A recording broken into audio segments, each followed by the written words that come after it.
Kasunod ng aligasyon na may hukay sa isang basement sa gusali ng Kingdom of Jesus Christ compound, mga equipment, buhangin at semento naman ang umano'y ipinasok ng pulisya ayon sa legal team ng KOJC. Ang sagot ng PNP sa live na pagtutok ni Argel Relator ng GMA Regional TV. Argel? Mel, sa 12 araw na paghahanap ng kapulisan kay Pastor Apollo C. Quiboloy sa loob ng KOJC compound, nasa 50% pa lang umano sila sa operasyon laban sa kanya. Aligasyon ng Kingdom of Jesus Christ, nagpasok ng mga bato, buhangin at simento sa kanilang Emerald Gate ang PNP kaninang madaling araw. Tinangka pero bigo umanong pigilan ng babaeng ito ang pagpasok ng isang lalaking may bag na markado ng PNP sa KOJC compound. Pasado 10:00 ng umaga naman nang magpasok umano ang PNP ng ibang batch ng equipment sa KOJC compound. Sagot ng PNP, lahat ng dinadala nila sa loob ay nakakatulong at kailangan para mahanap si Pastor Apollo Quiboloy at 4 na iba pang kasama na target ng arrest warrant para sa mga kasong child and sexual abuse at qualified human trafficking. Part yun ng operational and tactical movement, and we don't need to explain all of it sa inyo. But rest assured, yung ginagawa naman natin is dun sa in relation sa patuloy nating paghahanap kay Quiboloy. Nauna nang iginiit ng Davao Regional Police na may natagpuan sila sa isang kwarto na gamit ng isang lalaki na tugma sa pangangatawan ni Quiboloy.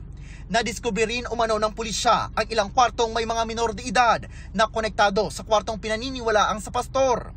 Sabi ng abogado ng religious group, ang mga bata ay mga kaanak ng ilang miyembro o mga kabataang inabandona ng mga magulang at sinagip na kanilang Children's Joy Foundation. The police is now engaged in a fishing expedition and they are clasping at straws to just justify their illegal stay here. Inilabas din ng KOJC ang video ng umano'y pagharap ng kanilang abogado at umano'y team leader ng paghukay sa basement ng gusali sa isang compound na sinisikap pa nating mabiripika. Ang hawak ng inyong mga opisyalis, arrest warrant lang.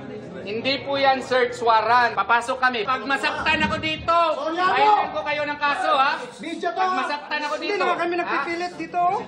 Dito lang kami. Nakatayo lang kami dito, ha? Huwag niyo ako itulak. Bigo rin umanong makapasok si Torion, maging ang pakiusap na magamit nila ang cathedral. Nakatakdang mag-ocular inspection sa compound ang Senate Committee on Justice and Human Rights sa Biyernes. Susundan ito ng joint public hearing sa Sangguniang Panlungsod Building ng Davao City. Bukas ang PNP dyan, gayon din sa gumugulong ng investigasyon ng Commission on Human Rights sa kung may nalalabag na karapatang pantao ang kanilang operasyon. Any information, records na kailangan nila ay ibibigay naman po ng Philippine National Police, ng Police Regional Office 11 kasi transparent din naman kami sa ginagawa naming service of warrants of arrest.